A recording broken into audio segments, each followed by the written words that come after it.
warahmatullahi wabarakatuh. Yang terhormat Bapak Munawar Ahmad selaku dosen pengampu mata kuliah Sosiologi Politik, saya di sini Nisrina Zain akan merefleksikan dan mempresentasikan hasil mini riset saya yang berjudul Relasi Kuasa Gender pada Institusi Keluarga dengan Perspektif Teori Fungsionalisme Struktural.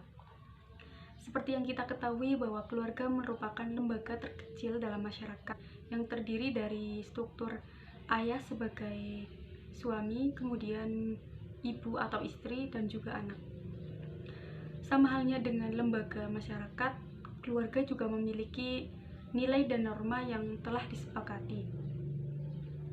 Adapun pola relasi gender yang kita ketahui ada 3. Yang pertama adalah patriarki, yang kedua adalah matriarki, dan yang ketiga adalah egal. Selanjutnya, menurut saya kajian ini sangat penting dan urgen untuk dibahas dengan tujuan untuk memperdalami dan juga memahami yang mana tema ini sangat berkaitan langsung dengan tatanan masyarakat yang melekat dalam kehidupan kita.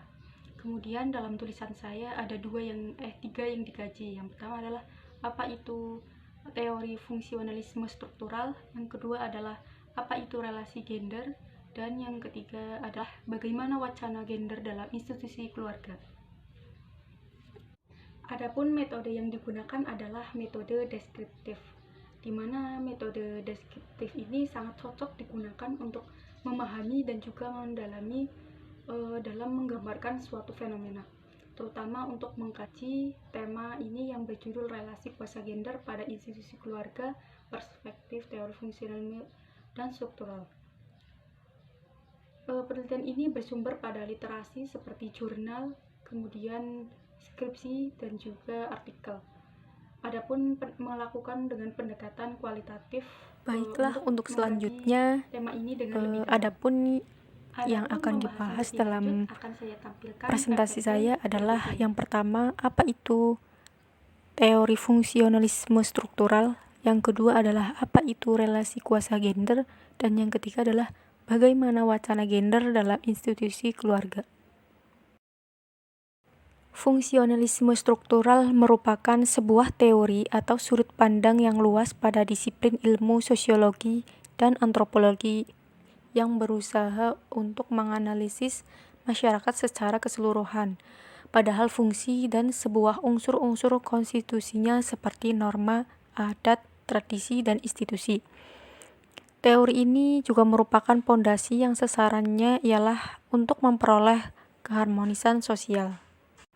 Adapun pemikiran biologis sangat mempengaruhi pandangan teori ini, yang terdiri dari organ-organ yang berelasi sehingga merupakan konsekuensi supaya makhluk hidup tersebut tetap mampu bertahan hidup. Fungsionalisme struktural disebut juga struktural fungsional. Teori ini mengkaji masyarakat sebagai jejaring kelompok yang saling bekerja sama secara sistematis dan juga teratur berdasarkan norma dan teori yang berkembang.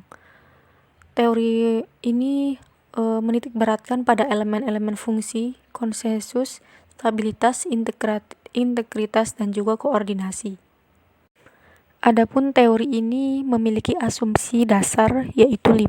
Yang pertama adalah masyarakat ialah suatu sistem yang bersifat kompleks yang meliputi elemen-elemen yang saling berinteraksi dan saling membutuhkan dalam tiap-tiap elemen.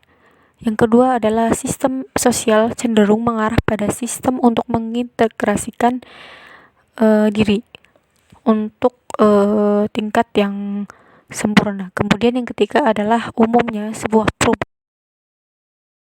Adapun pembahasan selanjutnya yaitu mengenai apa itu relasi kuasa gender.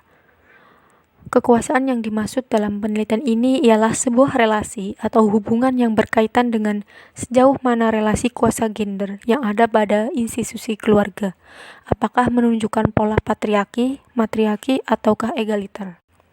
Yang mana pihak dalam kekuasaan, pihak yang menguasai akan selalu mendominasi dibandingkan dengan pihak yang dikuasai.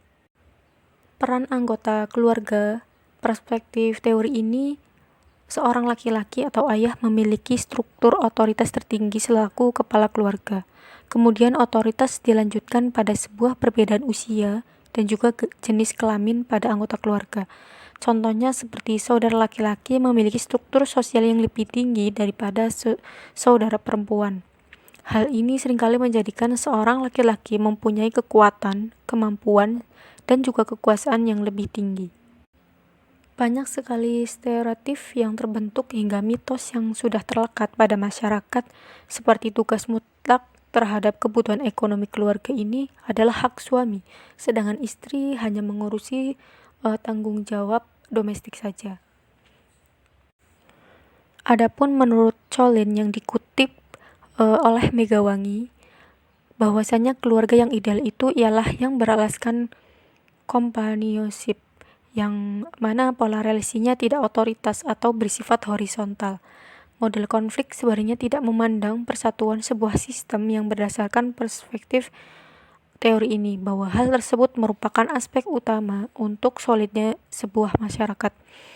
Relasi gender pada segala bidang kehidupan termasuk kehidupan keluarga berdasarkan pada adanya beragam perbedaan. Yang lebih lanjut adalah bagaimana sih mengenai wacana gender pada institusi keluarga?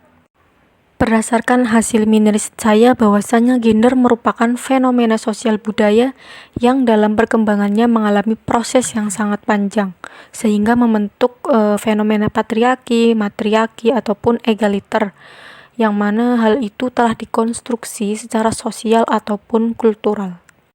Seperti yang kita ketahui bahwasannya di dalam keluarga memiliki 3 struktur, yaitu suami sebagai kepala keluarga, yang kemudian istri sebagai pelaksana domestik, dan kemudian dilanjut dengan anak.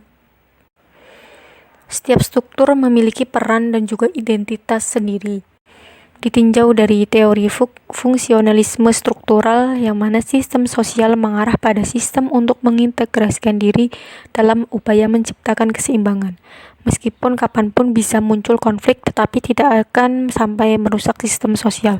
Seperti halnya pendapat Talcott Parsons dan Robert Bales, bahwasanya relasi gender pada institusi keluarga merupakan usaha keserasian ketimbang persaingan.